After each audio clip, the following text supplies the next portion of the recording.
je vais avoir l'honneur de vous présenter le travail qui a été réalisé par mon équipe, Anthony Bouchard, Alexandre Bouliane, moi-même Jean-François Laroche et Éric Lisotte.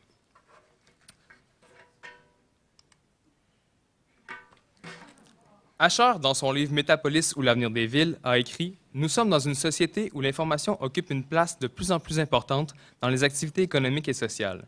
Or, les nouvelles technologies permettent de transporter aisément l'information, loin et vite. Dans une certaine mesure, elles gomment les distances, elles se jouent de l'espace. » Paradoxalement, les infrastructures automobiles qui ont été construites pour connecter physiquement les hommes entre eux les divisent.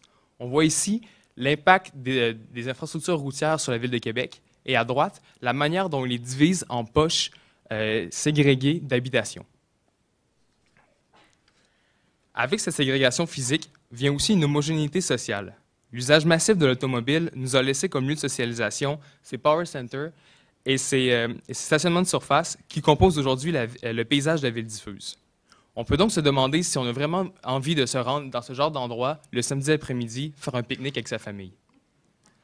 À l'opposé, on n'a jamais été autant connectés les uns aux autres que depuis l'émergence des technologies de l'information et des communications. Les TIC, que sont l'Internet, les réseaux sociaux et le téléphone intelligent, sont représentés ici dans leur connexion à l'échelle planétaire.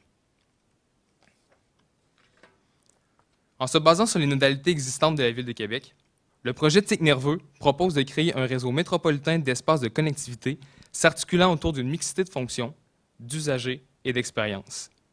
TIC Nerveux connecte virtuellement et visuellement la ville diffuse, que tu sois à Le Bourgneuf, Saint-Romuald ou Beauport.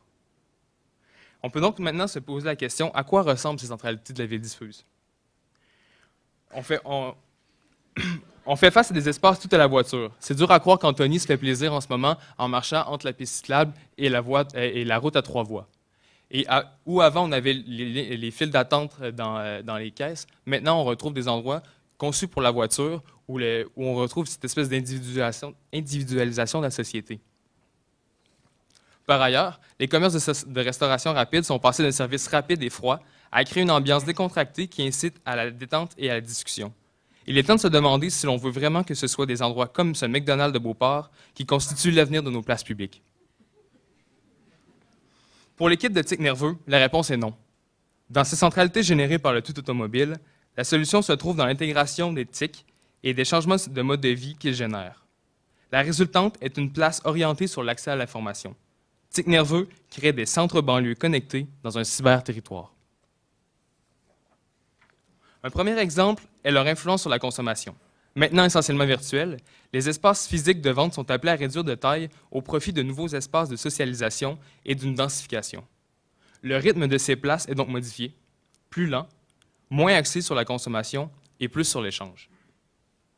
Les nouvelles places s'articulent autour d'un phare de connectivité qui agit à la fois comme repère visuel dans la ville diffuse et comme information pour les usagers.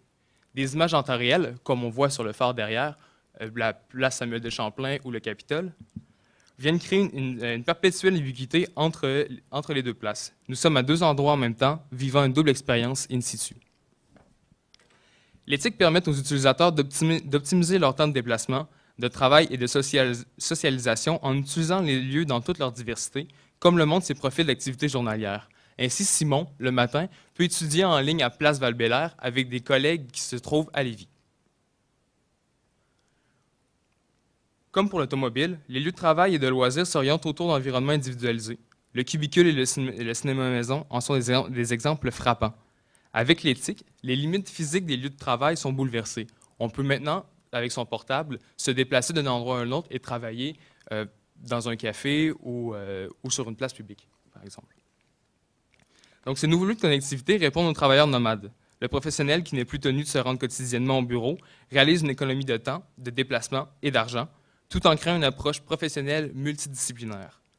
On peut ainsi suivre le cours de la bourse sur la tour, tout en ayant une conférence avec des collègues et communiquant avec des collègues de Toronto, tout ça au même endroit. Un soir de match, les places s'échangent leurs sonorités, leurs ambiances. Elles prennent possession l'une et l'autre de leur paysage urbain. Cette nouvelle relation à l'espace public, bonifiée par l'ensemble des services de proximité, favorise l'échange, les rencontres fortuites et bien sûr, le flirt entre Paul et Paul. À l'image des power centers et des stationnements de surface, Les petites collectivités urbaines souffrent aussi d'un manque de lutte socialisation et de connexion avec l'ensemble de la région métropolitaine.